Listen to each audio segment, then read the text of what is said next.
Hey, how's it going everybody? It's Tanner here and welcome to a new Ninjago video here on the channel. In today's video, we're going to be talking about a recent Twitter trend that I've actually seen going around the Ninjago community, and I wanted to give my 2 cents on it because when you think about it, this trend is actually very thought-provoking. And usually what the trend is somebody will post an image of 4 Ninjago seasons and say one has to go. Of course, asking fans or their audience to go ahead and pick whichever one they want to see removed. Which season is their least favorite to an extent. Now, I've seen these a lot, and this hasn't been a new thing. This has been going on for a while now, and recently it made me think, well, what would happen if you removed a particular Ninjago season? Could any season be removed from the story and the storyline would be the same? And it got me thinking. I think there actually is a couple of seasons that you could completely take out of Ninjago and no one would bat an eye. At least nobody would really notice if the season was never there in the first place.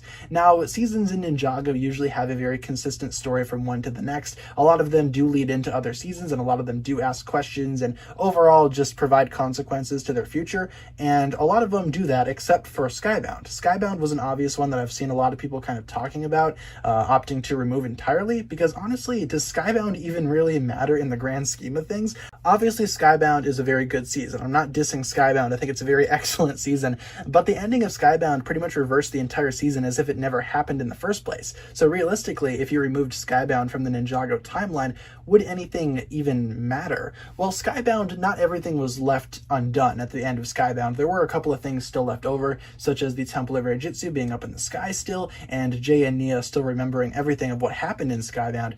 But still, I don't think that if you took Skybound away, I don't think it would change a lot of people's opinions of Ninjago. Say, for example, Possession just led immediately into Day of the Departed. I don't think anybody would really care all that much. If anything, it would be more of a smooth transition because Possession focused on Cole being a ghost and so did Day of the Departed. So, if anything, it would just be a really smooth transition with really nothing going on. So I could totally see why some folks were suggesting that Skybound be removed. However, what about the modern seasons? Are there any seasons from the modern day Ninjago landscape that you can just remove and no one would know the difference? I think there is. A lot of people have been saying, well, what happens if you remove season 11 and just start things off with season 14? In a lot of ways, I feel like that could totally work. If March of the Oni led directly into season 14, yeah, that could totally work out. There's nothing in season 14 so far that would suggest that seasons 11 to 13 had to have happened, except for maybe a couple of minor character quirks and whatnot. Some people would say that the addition of Clutch Powers being in season 14 kind of negates this. So if that's the case, why don't we just discuss how season 13, if you took that away,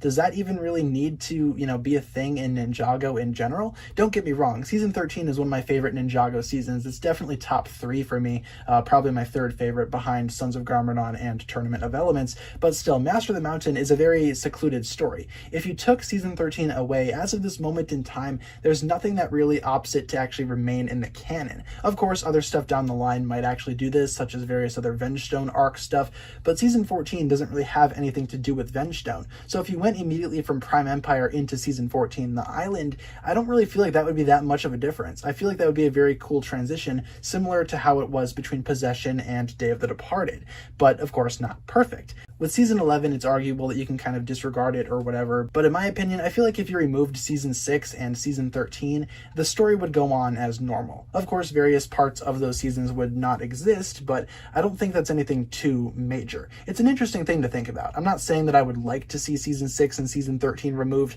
I'm just saying I think those are the 2 most expendable seasons to just remove from the canon if for whatever reason Ninjago decided to do that. Let me know down below in the comments what you think about this. Do you think that any season of Ninjago could be removed and the story would still make sense? Leave all your thoughts down below. That'll pretty much wrap it up for my thoughts as well. Again, I think Ninjago as it is right now is perfect. I wouldn't change anything about it in terms of season structure or anything like that, but it is thought-provoking, again, to think about that. If one season were to be removed, which one would it be? Leave all your thoughts down below in the comments, and hopefully you guys enjoyed this video. If you did, feel free to like, comment, subscribe, do all that fun stuff, and check out the links down below in the description for other forms of social media. As always, big shout out goes out to my Patreon supporters, including once again the marvelous Jan. Thank you guys so much for watching this video. Once again, my name is TannerFishies, and with that, I bid you farewell.